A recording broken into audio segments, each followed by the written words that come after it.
Yo, today in this video we're going to be breaking down a 19 Floodgate from my Protection Warrior's point of view. I'm going to be talking about everything we did right, wrong, and everything in between. I'm going to go over routes, why we're pulling the things that we pull, and kind of, I guess, what was going through my head at the time of the key from pull to pull. Now, Protection Warrior is a tank that I have been playing a lot more lately. I've been really enjoying the tank overall, and I play with a lot of melee DPS, but not always a warrior. And I really like playing the physical comp with my monk, but as soon as there's more magical damage, like with a DK, I like to swap to the warrior. But anyways, let's get into the run. So my talent build and route will be located down below, but we're going to be starting off with a fairly standard large pull. We're going to be kind of going in between the Shredinator and the bridge pack, pulling these soldiers and contractors. Now you want to be a little careful here because we don't want the loader bots. The loader bots make this pull a little bit more toxic. You want to wait till the mobs are passed up onto the platform before you actually chain, because if not, they're going to pat and they're going to social the loader bots. We're watching 2 kicks here from the surveyors. We generally like to offset one, so we'll pick one surveyor and we'll do a single target stun on it or some type of CC to stop its dynamite cast, because what often happens in pulls like this is that one player will get targeted by both dynamite casts, and then that player will get one shot at this key level. So offsetting them gives your healer time to react, gives DPS time to react, and then you can continue to chain with CCs. We also have kicks assigned to each surveyor as well for their purveying beam. This requires just one kick, so it's pretty much like tank and healer, or basically both of your range kicks. So our DK and our healer are watching that. In this case, it was me and our DK. Unfortunately, we didn't get enough funnel damage into the Shredinator. We don't really have a lot of funnel damage in this composition. Your Feral Druid can put out a little bit more like ferocious bites. You can do a little bit more death coils into this target, but unlike having like an arcane mage or an assassination rogue, the Shredinator 3000 is going to live a little bit longer than mostly everything else in this pack. Now warriors can block most attacks in these pulls. That coupled with ignore pain and like casual uses of shield wall, most of these pulls we're going to feel very tanky. Now we're starting with just these 5 targets, but we're going to be chaining it over to the architect. Now, once we get over here, I was thinking about pulling in the loader bots, but I actually ended up not doing that. What we're going to do is we're going to get the architect off of his scaffolding, and then once we do that, we're going to be pulling in these 2 patrolling divers. Now, divers are interesting. They have a desync system in place for their harpoons, so they will only ever cast 1 harpoon at a time. Now, when you only have 2 of them in a pull like this, you can just assign like 1 player to each.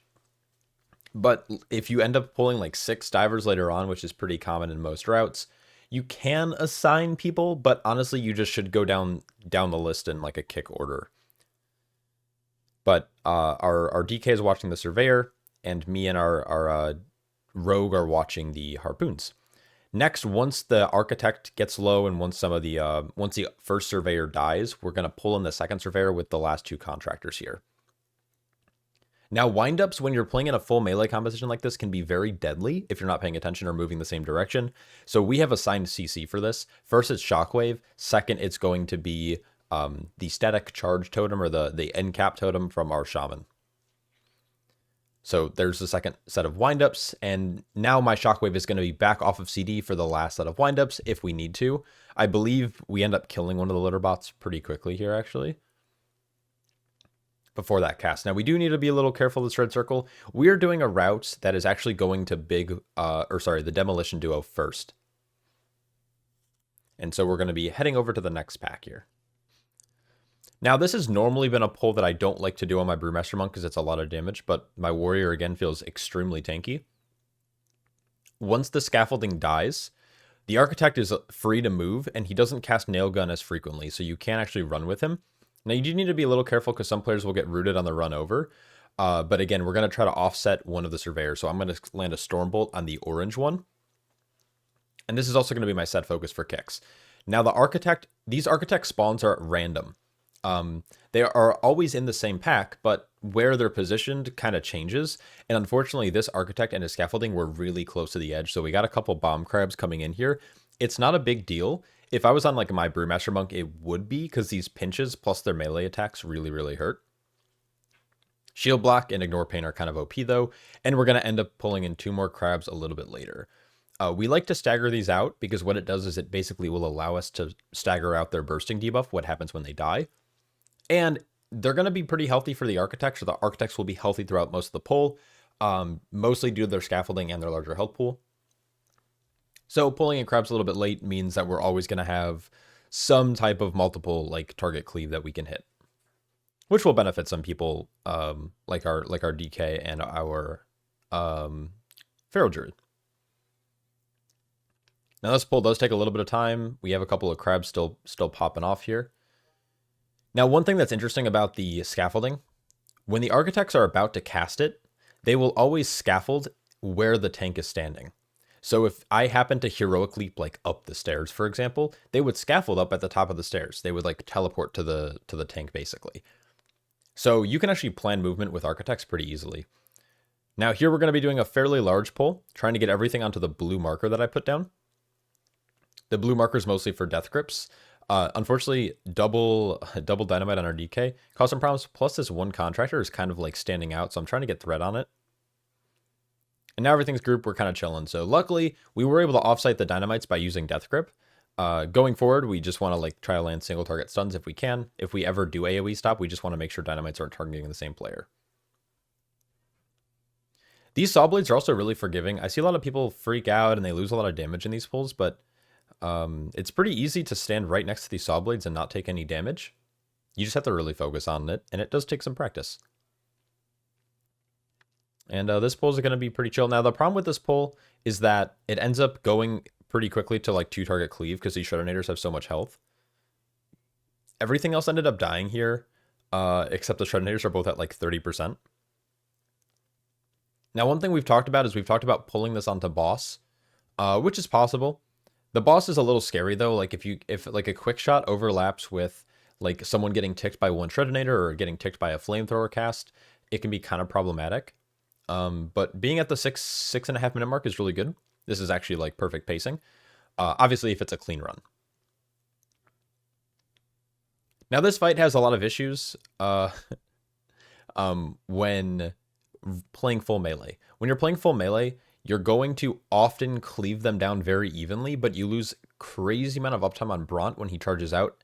And because he has a bigger health pool, you might be left with like quick fuse dying and Bront still being at 20% health or 25% health.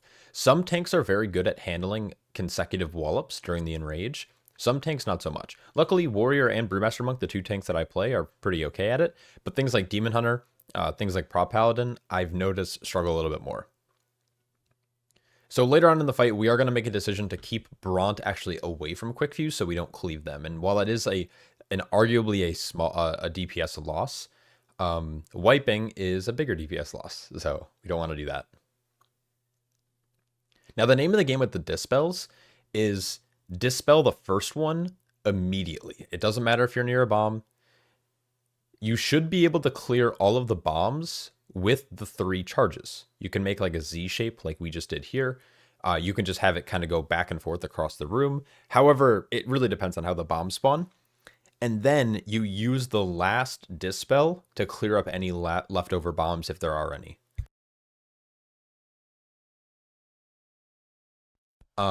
So here we are. I think we're going to see 1 or 2 more phases. I think this is the set, though, that we're going to accidentally have 1 bomb, and I'm going to kind of point out what that looks like. So our Rogue's going to do a good job trying to get out clear. Now, unfortunately, it went on our DK, who's very, very slow, so he's not going to hit any bombs there. And then I'm going to go to the far back, and now we need to clear the triangle bomb with the Dispel. So it's going to go on our Feral Druid. Unfortunately, he wasn't paying too much attention, but he's going to run over there. He's going to pop a defensive. We rally, we link, and we Dispel for him because he had the debuff for a long time. That was a little scary. If someone's paying attention, it's good. Also, if you high roll and it doesn't go on your DK, you're also going to be good. This is the point where Bront is like 20% higher than Kiza, so we want to hold Bront kind of away for 1 set. So we're mostly just targeting Bront here. We are going to chase him down, and we're just aiming, since we cleared all the bombs already, we're just kind of aiming the charges wherever. I'm going to then aim him towards Quick Fuse again to get them stacked up, but far enough away where I'm not going to get stunned by the charge and take that extra damage. And then we're going to finish off this fight pretty quickly. One thing I do want to mention is I am running Twilight Devastation. A lot of players have been asking me why I run it. because most players have been running Void Ritual, which is the secondary stats. Now, secondary stats for both Prot Warrior and Brewmaster will tend to give you a little bit more survivability, but honestly, I like the damage from Twilight Dev. You can high roll and it can do a ton of damage over the course of a key. It's ultimately doing like 3.5 to 4% of my overall on both my tanks. But honestly, I just like how it looks. I like seeing a giant death beam come out of my character and randomly like curve, making S shapes in front of me. It's just fun. It's nostalgic. That's the only reason I'm running it. It does good damage. I can imagine there's a world where we want a secondary stat, but I'm chilling with Feldev. Not Feldev, what am I talking about? Twilight Dev. Anyways, we are shroud skipping because we want to be able to pull boss and get lust on basically on cooldown as fast as possible, because we are going for the 4 lust strategy in this dungeon. When you have a timer that's above a 10-minute benchmark, you can get an extra lust. So this is a 33-minute dungeon. So for every 10 minutes, you can get 1 lust.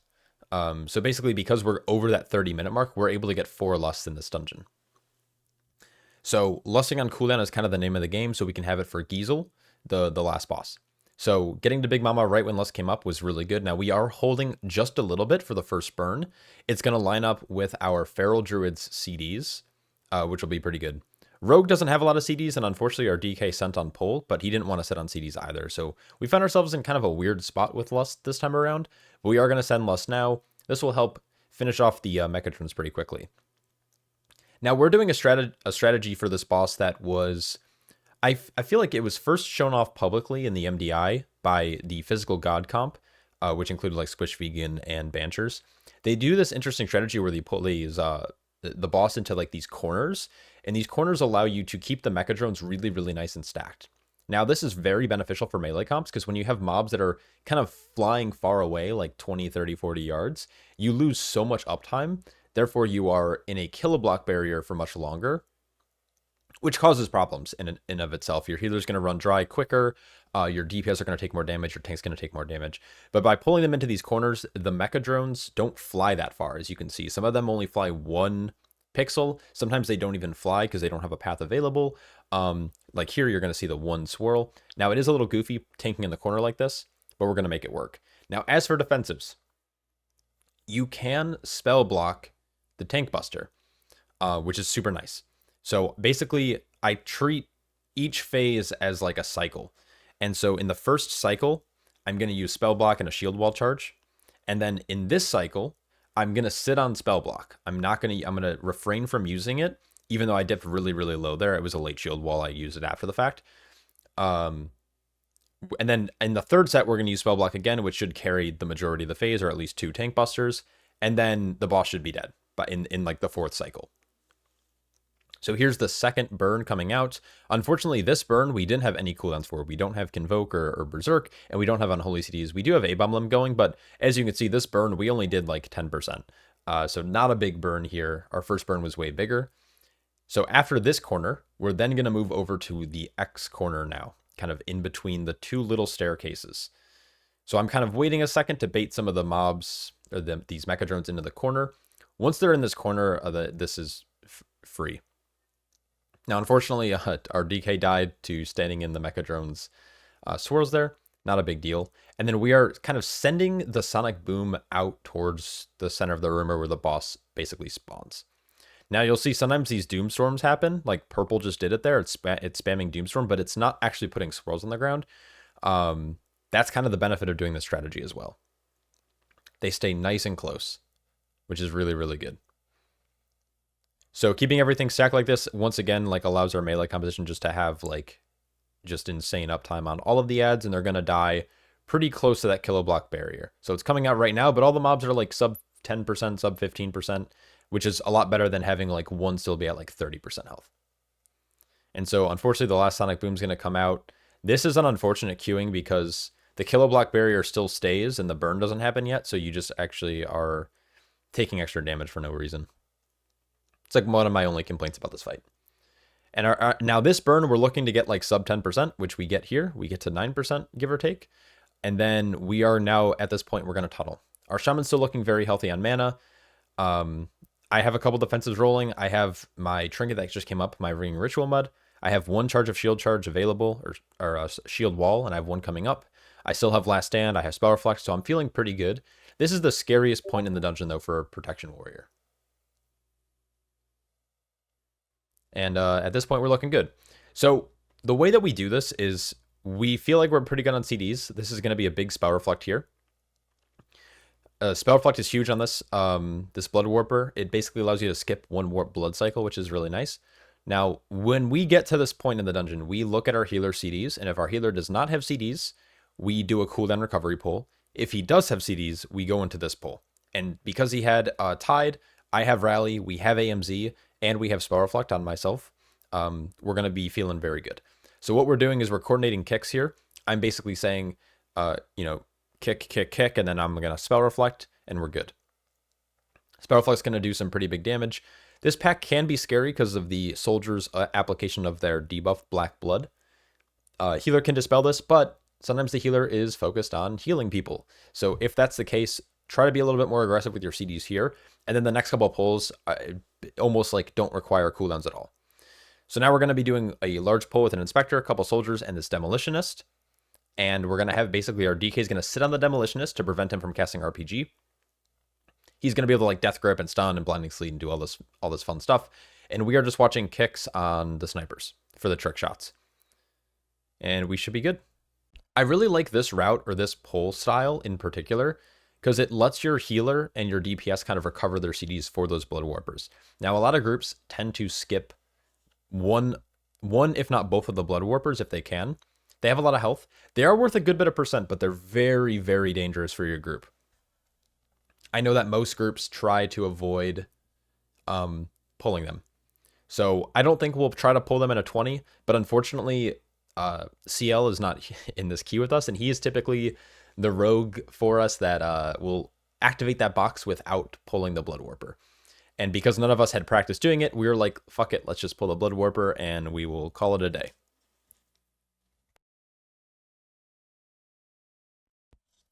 So next we're going to this little 6-pack here. Now it's funny because this route was pseudo designed for like target class comps, but we're playing with some actually decent uncapped targets. We have the Feral Druid and we have the Unholy DK. So we're definitely not pulling around their strengths, which definitely can be improved. While we do have some larger pulls, there's definitely ways to make these pulls way, way, way larger. And that was pretty evident at the end of the key. I uploaded our log, and our damage numbers for a timed key were actually really low. But having a nice clean run like this was nice. I'm trying to mount up, but this thing's still in combat, and I saw that the soldiers were at the bottom of the hill, so I decided to, or hill, stairs, so I decided just to go. Now, I'm trying to get way ahead of our group, because I'm going to be trying to get our first Spell Reflect here. Obviously, being in comms just means all I have to say is, like, don't kick, and then we're good. So our Shaman is going to be trying to kick on cooldown to get, basically, damage reduction. They have a stacking damage reduction based on the School of Magic that they kick, so Shaman's kicking on cooldown is really, really, really important. At this point, it's basically just Shaman kick on cooldown, then we'll fill in kicks wherever, and then if I have Spell Reflect up, I Spell Reflect instead. And so you're going to see, despite not really having a lot of cooldowns here, I'm going to be sustaining a very high amount of damage, I feel like, for a pull like this. So yeah, this pull is really just, this pull can be very problematic, but if you have the right assignments happening, it's actually pretty tame. So we have 3 people watching the Blood Warper. We have our DK is watching the Demolitionist, and then we have 1 person watching the sniper to make sure trick shots doesn't go off. And if you have those things locked down, the pull is actually not that bad. So now at this point, we are going down to Swampface's arena. I'm gonna do like this little like loop-de-loop, and then I'm gonna charge. You can use abilities while you're on the glider. So you can start like pre-dotting, you can charge, you can heroic leap out of the air. Like you can use these things to get down here a little bit faster. We all pick a marker in this composition, and each of those players is basically their job is to kick the restorative algae. That's it. And so once you see your kick, you kick. Unfortunately, we did miss. I think there's a small miscommunication. Luckily, we do have access to Purge. The heal is also not that crazy when you're popping CDs and doing decent damage. Now, we coordinate, or at least we calm out who is doing the next CC on Jettison Kelps, and we will only CC if there's 2 Jettison Kelps happening at the same time. They generally will happen. They'll be a little bit staggered, But this is, you'll see like this little cast bar here that as soon as I see 2, I basically send a CC. And most of our players in our comp are tracking it in some way, shape, or form. So now our last pull of the dungeon is we are pulling, I believe it's 2 crabs and 3 divers. And so all we need to do here is we have a 3-kick rotation for the harpoons. We didn't really communicate it all that well, so we kind of missed. Are there 2 crabs in here? I don't know why nameplates look. Oh, there. Okay, there we go. So this is it. This is basically our percent for upstairs. We are pinging just so we're careful. Now, ideally, what we should be doing is we should be pulling this onto boss. I didn't think we spawned the boss yet, so I didn't realize he was knocked. Or he was up. Knocked. What am I saying? But yeah, this pull onto boss would have been totally fine for us. You do need to be a little bit careful of crabs dying, and you obviously don't want someone to get harpooned, but kicks are not hard to land. Now, Swampface is a fairly intimidating encounter for most healers. Shamans do a pretty good job at healing it, especially when you're in a full melee composition like this. Our strategy is that we always go left. Our healer is very good at kind of assigning and being in control of his own cooldowns, and he also calls it out what he's using. And then he also has access to both AMZ and Rally if he happens to call for it. So I don't know what was used first there. I believe it was Ascendance first. It should be Tide next, followed by Link, and then it's AMZ. So basically we have a cooldown assigned to each of them, and then it'll be personals whenever people need. As for his Tank Buster, Spell Reflect does wonders. It's pretty easy to have Shield Wall or Demoralizing Shout or Spell Block up for a lot of these. Impending Victory also kind of removes the Absorb almost immediately. So right as you get hit, if you bank a little bit of Rage, as long as you survive the Sludge Claw hit, it's as simple as hitting Impending Victory, and the shield is pretty much clear. Now, obviously, a little bit of that is coming from our Shaman healing me, but we're pretty much vibing. Now, luckily, I'm running Ringing Ritual Mud. I've actually ended up really liking this trinket. I thought I was going to want Bomb Suit, but Ringing Ritual Mud is really nice in a lot of scenarios because it's a full damage stop, and on top of that, it is also, it gets cooldown recovery. Now, oddly enough, it's not even odd. I think it's just like, because tanks originally didn't get linked here, and then they swapped the tank and the healer, we're constantly getting cooldown reduction on our trinket. It's the little icon right below my last stand on my like center weak aura HUD. You can see that at every second, it's going down by 3 seconds. And so I'm able to use this almost like every other Sludge Claw, which is super convenient. It means that I'm not going to be taking a lot of damage. It means that I can spend more rage on revenge than I do on ignore pain because I have access to basically an infinite, not an infinite absorb, but a very sizable absorb shield. And so that's kind of how I prioritize my rage economy on this fight.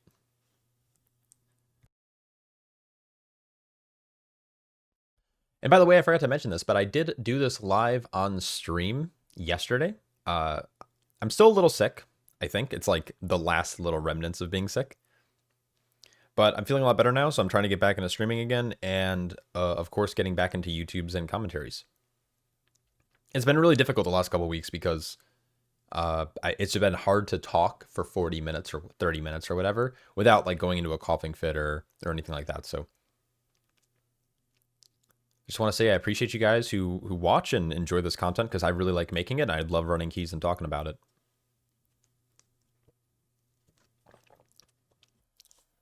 And that's pretty much Swampface. So we ended up not using Rally, which is pretty nice. We're going to be showcasing a strategy of water walking and shrouding and skipping in the next poll. So I've talked about it in, I believe, a 17 Floodgate commentary that I did on my Brewmaster. And we're going to be utilizing the same thing here. Now, there's a lot of ways to skip bubbles, but the way that we do it is a little unique. Most groups tend to pull bubbles kind of down the bridge. Everyone runs by, and then your tank shadow melds or dies.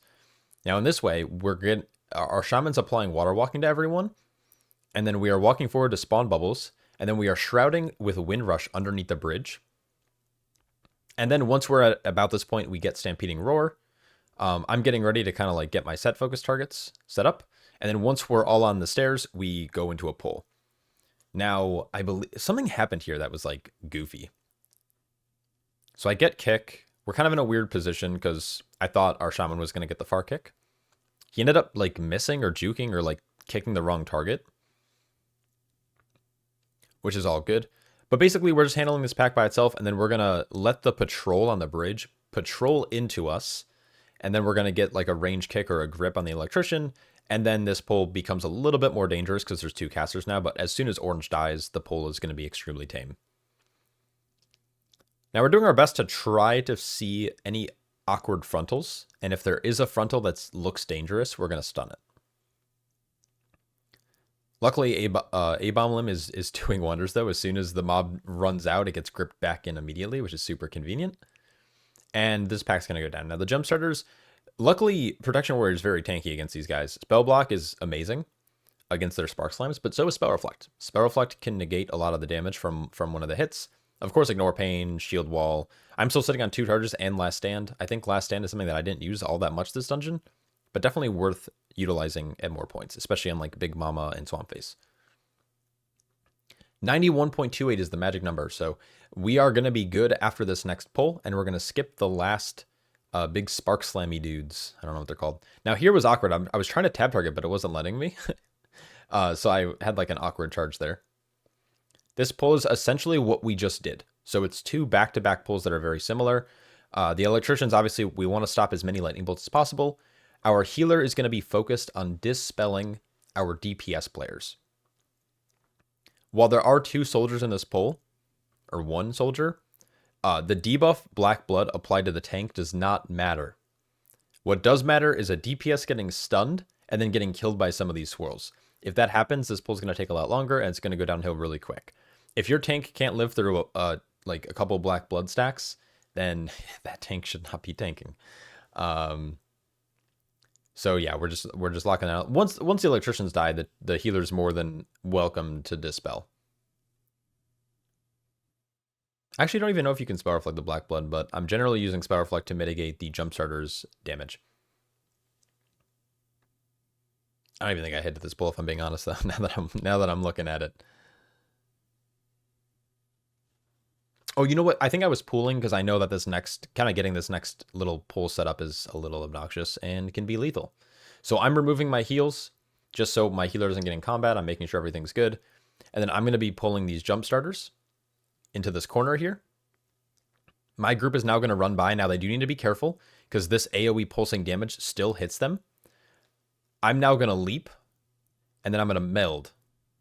And that's going to allow me to skip. Now, I lived with 182k health. Kind of scary. I should have used Last Stand there or something. I ended up sitting down to get some food. Now, the boss is ready to be pulled, but I don't want to pull when I'm at like 10% health. So I'm waiting to get healed a little bit, and then we're going in. Now, having 5 minutes for Geezle Gigazap, plenty of time. This is roughly like a 3.5, 4 minute fight at this level. Playing with players who know how to hit their buttons and do some damage. Obviously, it depends on the key, it depends on the players, it depends on the comp. But for the most part, I found that when you're playing at this level, the people you're playing with generally know how to do damage, or you wouldn't even be able to get to keys this high. Now, the name of the game for the tank is surviving the big Thunder Punch. Outside of that, it really just comes down to like boss movement. When you're playing with a full melee comp, you do need to be a little careful with these leaping sparks. Now, unfortunately, we had to get eaten. Eaten? I don't know what I'm saying. So I had to like kind of do like a weird little maneuver there. But basically, for every single Thunder Punch, I'm just going to be using some type of larger mitigation. I don't have like a script. I don't have like an exact order I use them in. It's kind of like, I feel like using this here and there. It's very much just like throwing shit at the wall and seeing what sticks. Shield Wall is obviously a great answer. Making sure you have a nice big Ignore Pain is also good. Spell Block, following it up with the Last Stand when your health dips a little lower, will heal you for that amount, which is also nice. Spell Reflect can go a long way as well, just for a little extra mitigation. And on top of all of that, something I'm going to showcase on the next Thunder Punch is I can meld. Now, I can't meld the first couple because I used it to do the skip. But later on in the fight, you can actually still meld, and I'm surprised Blizzard hasn't fixed this yet. But you can meld the Gigazap. As long as you taunt back right away, you should be good. So I noticed that there's a couple more Leaping Sparks, and this is something that I think a good tank does. is you don't just want to think about your own leaping spark, but thinking about other people's and figuring out a way to position the boss in such a way where your DPS don't have to lose uptime. It's kind of one of the reasons why I really like tanking, is because you get to, if you are able to kind of like think about yourself or think about your group outside of your own perspective and like what your DPS want, it's what allows you and your group to maintain higher DPS and get these keys done. So just because your leaping spark got et doesn't mean that the other ones are still not bouncing around. Anyways, this is a terrible, terrible water positioning that we just got. Generally, where the boss is being tanked, you don't want to electrify the pools. Now, of course, if we did electrify like a close one, it's fine. But you do want as many as possible so you can get the leaping sparks to get sucked up and vacuumed up right away. Now, luckily for me, I was able to kind of bait a bunch into that corner. I still have one that's coming, and we still have one that's across the room. So I'm going to start kind of dragging myself this way, trying to get them into a position where we're not going to get stunned.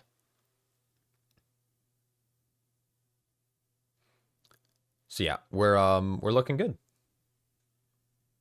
So we just have a few more cycles to do. I think we're gonna do like one more full set, and then that's pretty much it.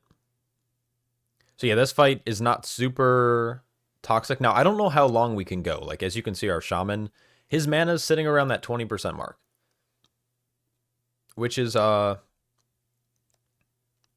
great. Most of that mana is getting eaten up by really just spot healing the players who get targeted by Gigazap. Now, of course, if it goes on like someone like a DK or a row, you can like immune it. But when it goes on like the shaman and our druid, it's a little healing intensive. So we want to try to mitigate as much damage as possible to allow our healer to maintain that health pool, or the mana pool. There we go. Words. Kind of awkward leaping sparks here. Unfortunately, the one, if you saw it, went through the pool and didn't get eaten. So our DK is just like over there kiting. And he's just running. He's booking it. And he finally got it. Boss goes down with 55 seconds remaining. 1 death on the board. I was really happy with this run. Floodgate was one of those keys where I kept looking at a 19. I was like, I don't think we're ever going to time this. We kept bricking on Big Mama. That was a really big pain point for us. We kept bricking around the area of Swampface, and not because we didn't get their Big Mama or anything, or not that Swampface was hard, but because we had so many deaths leading up to like Big Mama going into Swampface, it was just like the key was burnt at that point. So maintaining like a good consistent like pull cadence early on, getting to Big Mama and getting through Big Mama clean is also really, really impactful. Anyways, that's a commentary. Let me know if you have any questions down below. And of course, if I had any issues with my gameplay, let me know as well. I was trying to break that 3 mil mark in DPS. Not quite there, but also I can probably maybe try to figure out a way to run different trinkets. Or pull bigger, I guess. Anyways, hope you guys enjoyed, and I will catch you all in the next one. Peace.